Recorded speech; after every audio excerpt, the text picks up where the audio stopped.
Kama mtoto wako hapendi kumeza chakula, tazama vizuri, donda koo linamnyemelea mtoto wako.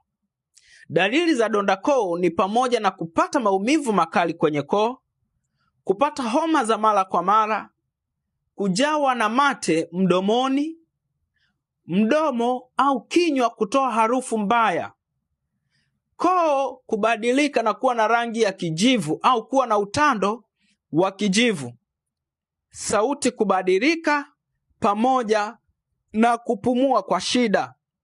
Ikiwa kama mtoto wako anapitia hali ya namna hiyo, usipuuzie dalili hizo.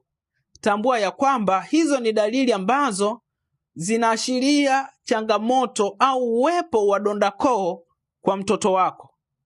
Sasa basi, tunaweza tukawasiliana ikiwa kama mtoto wako anapitia changamoto ya namna hiyo.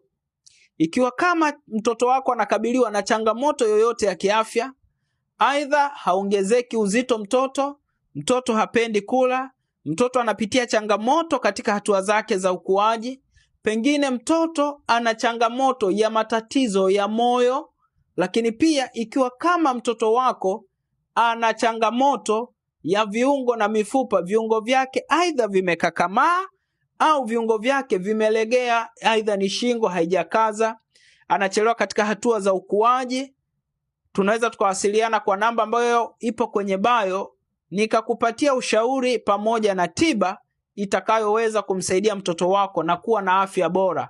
Kumbuka ya kwamba mtoto mwenye afya ni ushindi wa familia. Mtunze leo, akutunze kesho.